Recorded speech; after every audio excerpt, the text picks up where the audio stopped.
Good morning, all of you. Here once again, Aruna Suresh in my podcast, The Universe Within Me, with a new story. This is a very inspiring story of a teacher. Let me tell you, recently, a teacher was in a hospital looking at the ceiling fan at the corona treatment facility run by the state government, was about to pick up a book to read. At that time, the phone rang. It was an unregistered number. Usually, she doesn't pick up those type of calls. However, alone at the time and in hospital with nothing else to do, she decided to pick it up. The firm male voice introduced himself. Good day, madam.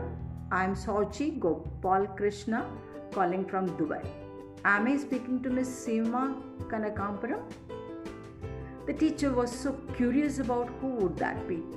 She said, yes, you are talking to Seema. See, after a pause, he continued, Madam, few years ago, you were my class teacher when I was in class 10. Definitely, the teacher could not place him. She said, I am admitted at the hospital with COVID right now. Is it anything important? Or can you call me later?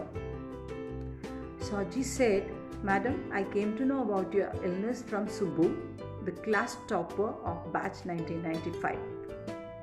The teacher said, well, I remember Subbu quite well, but I am unable to place you. Soji interrupted. Hope you would recollect the tall, dark boy who was your biggest headache during those times. I was at the back bench. The teacher thought, oh, the backbenchers. The conversation was getting interesting and she kept the book down onto the side table and pulled up a pillow against the headboard and made herself comfortable and asked, how come you remember me now? And all of a sudden, Soji said, Madam, when I came to know that you are hospitalized, I thought of organizing a conference call with all the available friends of the class of batch 1995. He continued, I managed to get 7 of us online. They are listening to our conversation, madam. We just called to wish you a speedy recovery. This teacher was suddenly fumbling for words. After a long pause, she asked, now tell me about you. Where are you? Soji continued, Madam, I am at Dubai. I run my own business of logistics. I came here to search for a job and finally ended up as a successful entrepreneur. There are about 2,000 people at my establishment right now.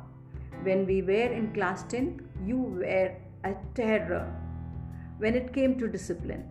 But at the same time, you generously extended support and instilled confidence to the most noisy and unruly fellows at the backbench.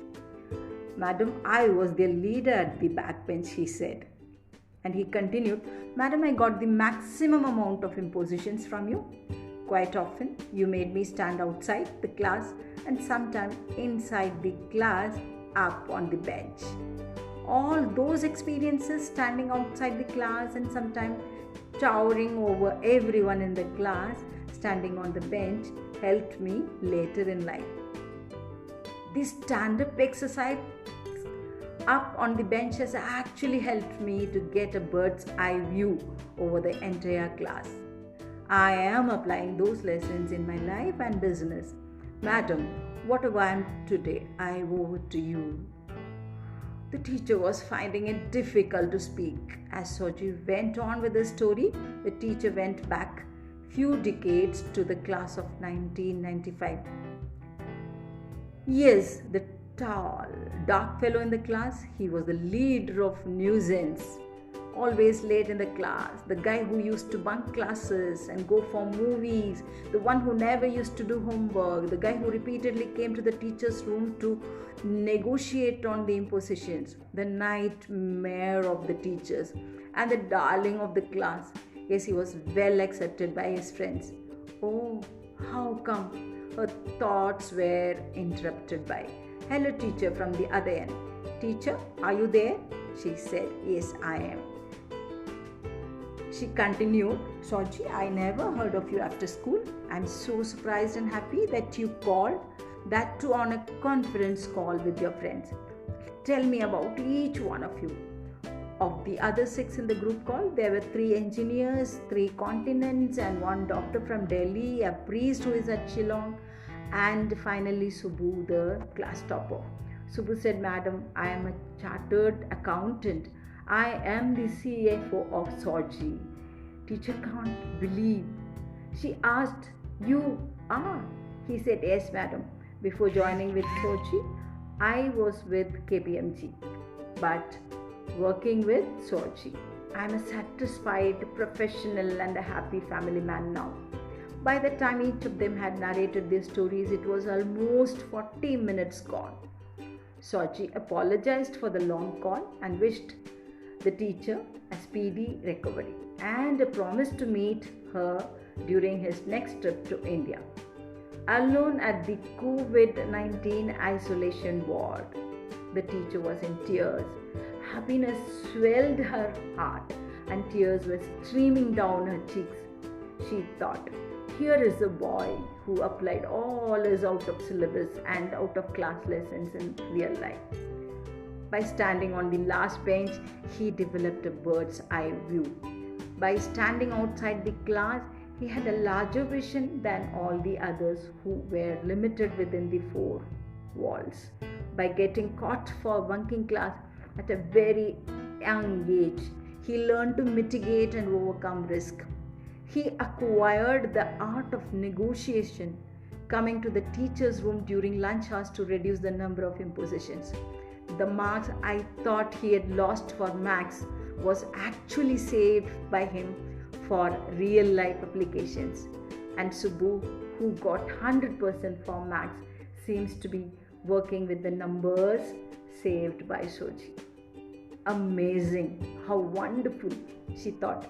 2 years of pandemic induced closure is taking a heavy toll on the character molding of children. Sitting at home and learning digitally, they may score marks. What about life application? You need Sojis and Subbus. Only then this society would evolve. The story is inspired by a real life episode of the one who sent his cousin, Miss Seema Kanakapuram, her high school principal. I dedicate this fable to the innumerable entrepreneurs out there who believes that 10% learning is from school, 20% from peers, and 70% on the road.